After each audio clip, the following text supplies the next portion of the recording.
Yeah. Okay. So let's start with Philippa, the group right in front of me, and Gloria. Okay. We're going to start with your group. And just one or two things that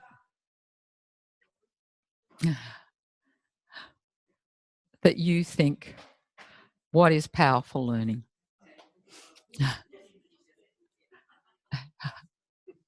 I'm not sure it's working.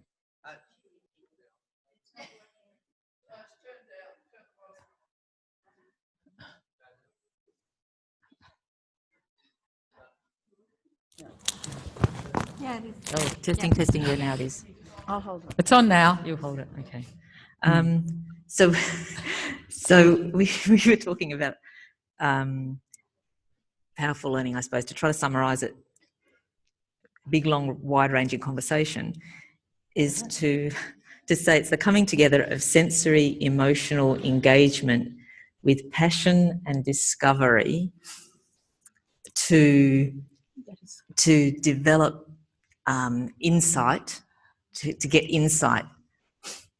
So, but it happens within a supportive context that's also social and relational, because that's all of those elements is what adds power to the actual insight that the person might have about themselves or about their learning. What do you think? Well done. That's summarising you. Yeah? Next group.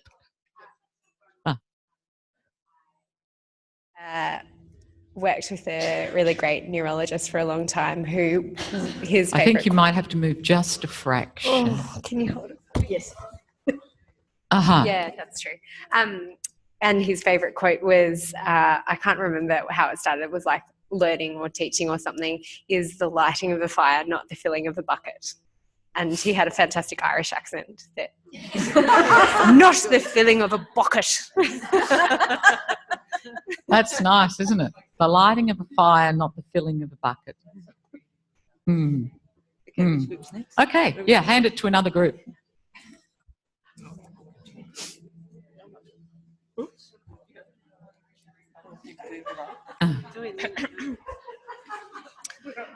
Okay, what is powerful learning?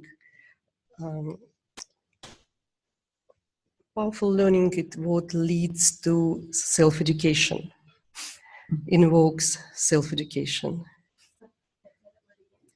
Self-education. Yeah, that's really nice. We had powerful discussions here. Good. A meaty discussion. And personally, I got so lost sometimes with questions, and I just go, nah, I've got no idea what you're talking about, more in English. But we're talking about the environment as well, and we put example about when the baby's learning when you are a baby, and nobody can tell you what to do, really. The baby learning from the inside. And I think that is a powerful learning when you have the possibility to be inquire in a safe environment with freedom to discover things. So lots of those are things that promote learning, aren't they? Those things you're talking about. Absolutely. Safe environment. No? Yeah. And Narayan say something. Which one? Anything that creates further self-inquiry, inspire. Do you want to do it?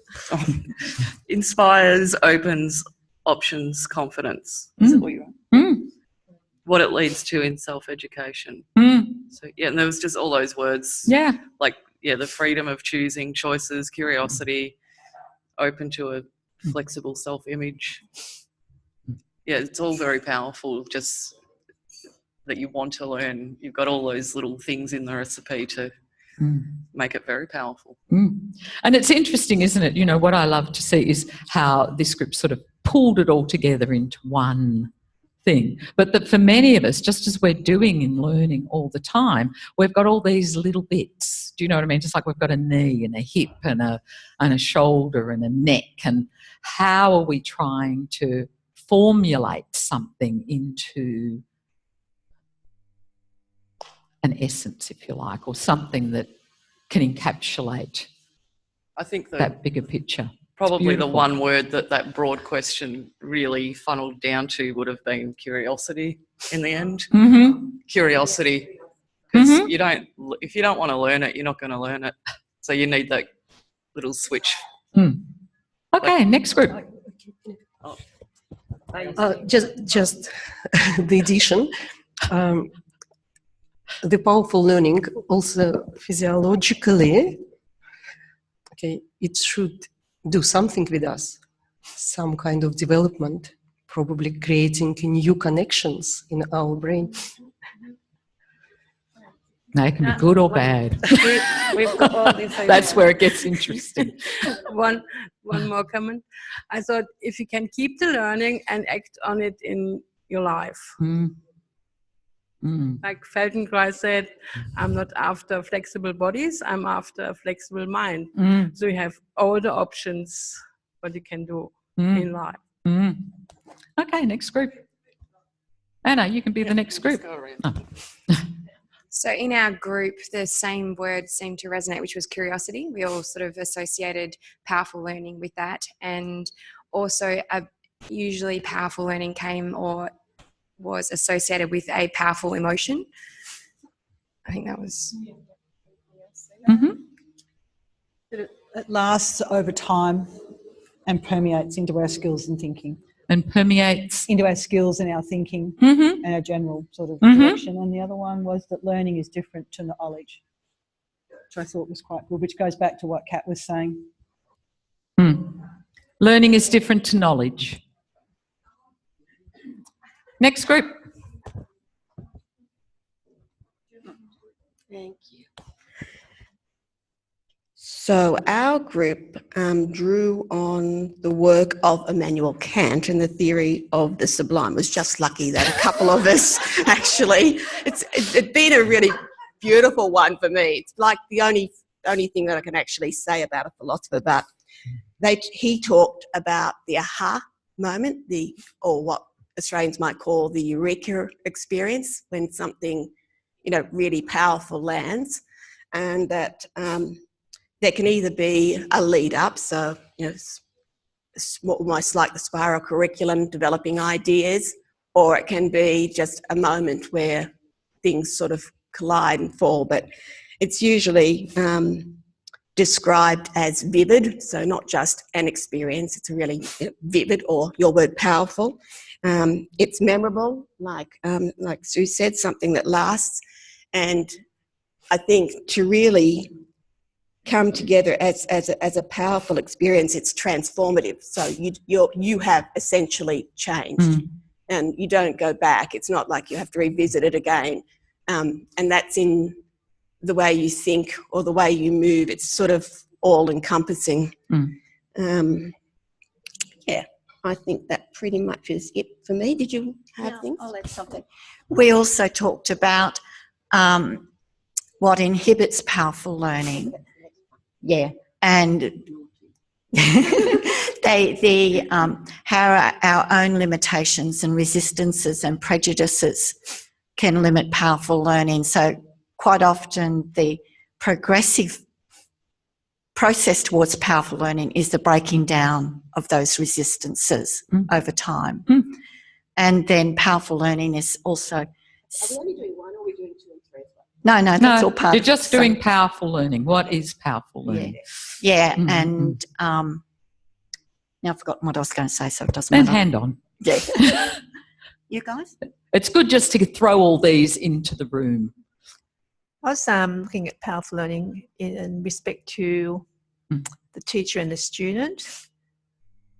And as Doris was saying, for her, it's like a teacher who creates an environment where there is powerful learning sees each person for who they are. It's not just the whole group.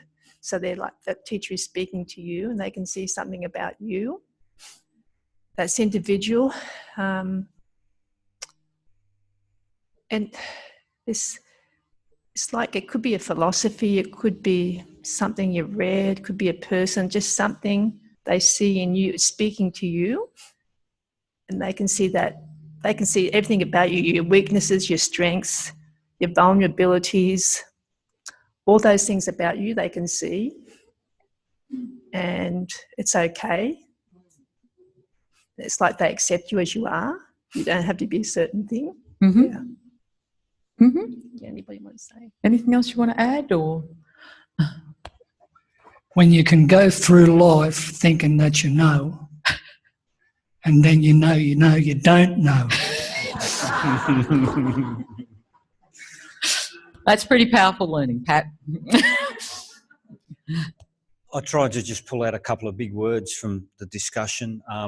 One was interest, and I see that as our job as learning to be teachers, to spark the interest, and that becomes powerful.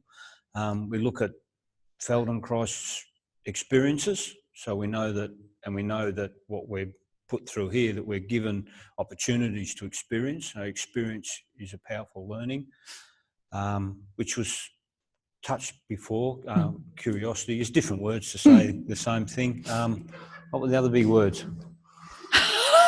Two's enough. Throw it over. Because this is a never-ending discussion. This is a never-ending talk. Anything you want to add? We had similar things, although we did also recognise that there were times when powerful learning comes as a result of, well, negative, unpleasant or painful experiences. But I think probably it shares the same characteristics as other things, which is what we said was, the powerful learning needs to be experienced, usually, I think very often in the body. Usually, just picking up on Mia's points, it's personal and it empowers. So it gives, and the way we described that was giving new strategies and options to respond to your environment. But part of it includes recognising that there has been a change. So you suddenly realise you don't know things. Yeah. And it expands your way of thinking about, maybe even shifts a whole paradigm in how you thought about things before. And like others, we had sparking curiosity and actually also Emma's term was self-doubt. So again, I think that's a little bit like the idea that you suddenly realise actually something you thought you knew you didn't know. You don't know. Anybody else want to add anything? I know we've spoken a lot about curiosity, but some people don't have curiosity. So I was also thinking that, and I know it's been framed in a different way, but that's a big call. No, but some people aren't curious to learn. Do you know what I mean? Like, that's not the mindset that they have. So there needs to be a powerful reason for such a person. I think what gets a baby to move on the ground is curiosity. But looking at an adult. No, I'm talking about learning. Yeah, I know, but there are many people who don't have a learning mindset because of the way our education system has. Anyway, that's good. We can... No, but okay, we're in a room full of people here who are semi-like-minded, hence why we're in this course. You come into a professional services firm, there are many people who do not come from a learning mindset. They come from a position of having to be right. But they might be curious about how their team's going to win next week in the No, Julie, you come meet some people that I know. They might not be, I'm just saying they might not be curious about work, but maybe there's other facets in their life that they're curious. I'm not sure. Yes. Anyway, it's a big... No, but what I'm saying is for them, it's not actually curiosity that becomes powerful learning. It's actually another reason for them that leads to powerful learning, whether it's, it could be loss of a lot of money, loss of a spouse, like all of those things that then turn to it is a powerful emotion for them because that's who they are and what they value. That's your motivation you're Yeah. talking about. Yeah. Yeah. Rather than curiosity. Yeah. Okay. Have we got anything else to say in this group? We It's have good. I like we it have when, a little. What am I saying? when we have to go, whoa. Okay. It's good. So curiosity was very high on our list. That was the first thing that was said. But then we went to powerful learning is a change, a reorganisation, an increase in possibilities and solutions. It's the interface, the meeting place of inner and outer. It's replicable or repeatable. And some of the other things you said were just beautiful. Now, it's also the gap between intention and action, which is more accessible to awareness of the components of the self, feelings and emotions. I don't quite understand that either, but that's okay. We're not going to spend a lot of time on it at the moment. I reckon we've all got, we've all put lots But of I think it's an important place to learn. It's an acceptance and allowing, and something that empowers the learner to learn. Okay. It's good, isn't it? It's good. So, what we've got here...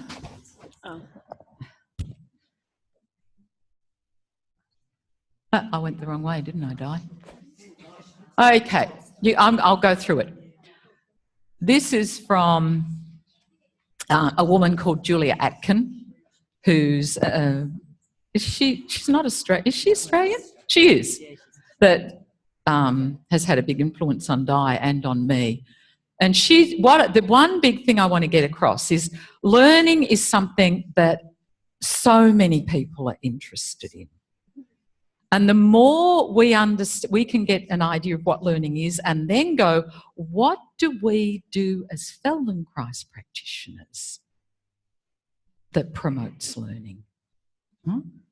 So I would generally say that what Julia's got here is pretty much a pretty propositional definition of what most people talk about in learning, that learning is a process. That's one of our big things, isn't it? It's always about the process. So learning is a process, and Di, I'm on reserve battery power.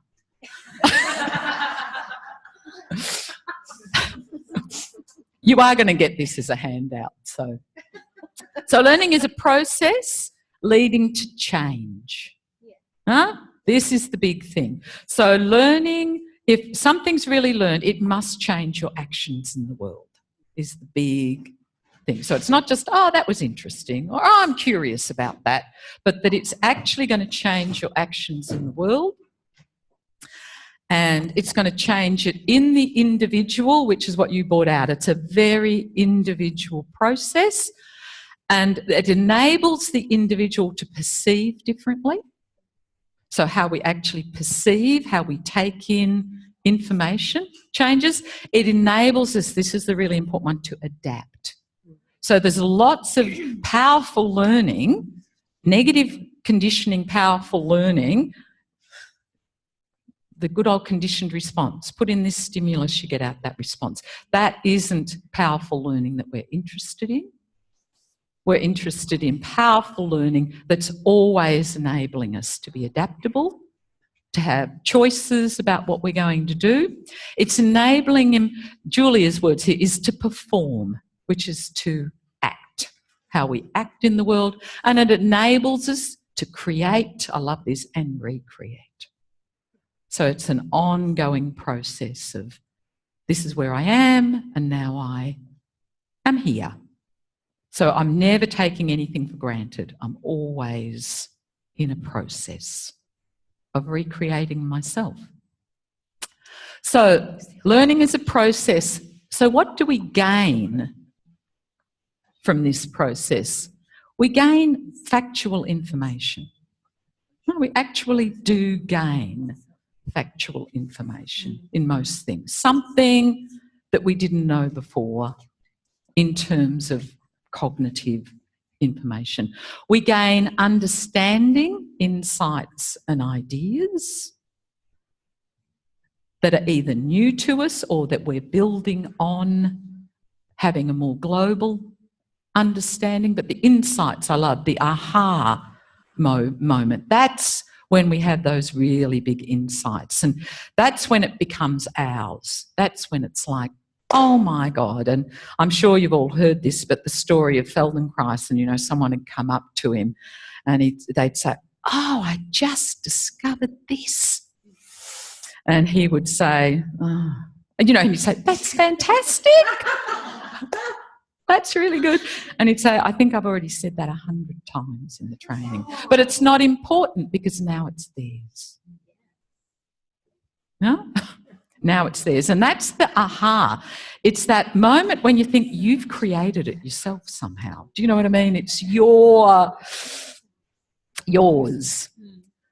It changes our skills.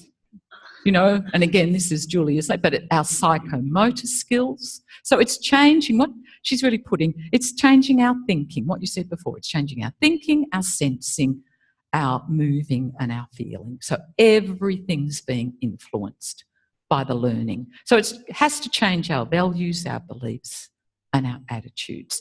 And just as you were saying so beautifully, it is really going to get in there and perturb many things that we've taken for granted that we didn't even know we were taking for granted. So that's a whole thing about how do we promote this. So when it's integrated, it develops personal meaning. So it's personal to us. We're not getting the meaning for someone else. It's developing our own personal meaning of the world. When it's integrated, it's internalised and enabled by autonomous action. So that I'm doing something, and a way Feldenkrais would say this is, he would say learning is about self-direction, is another way of saying that. That we are deciding for ourselves what it is that we want to do. If I want to do this, how do I go about that process? And it's reflected upon and leads to conscious awareness so that we actually know what we're doing. So that's just a little model that you can, there's many models of learning. I must say that one of my favourite definitions of learning is by a guy called Guy Claxton, who Di also introduced me to. And his beautiful definition of learning is a little bit, learning is knowing what to do when you don't know what to do. And that to me encapsulates beautifully what learning is. It's that ability that I have skills that I can work out what to do when I don't know what to do. And that's really hard for many of us. But that's what you're developing in the Feldenkrais method. What happens when I get frustrated? What happens when I don't know what to do? And where you're practicing all this is in your ATM. So, you know, it's really nice sometimes to get up after an ATM and to go, okay, yeah, I feel lighter, I feel da-da-da-da-da. How's it changing? Not just how I'm moving in the world, but what's happening to my thinking? No? What's happening to my values and beliefs and attitudes?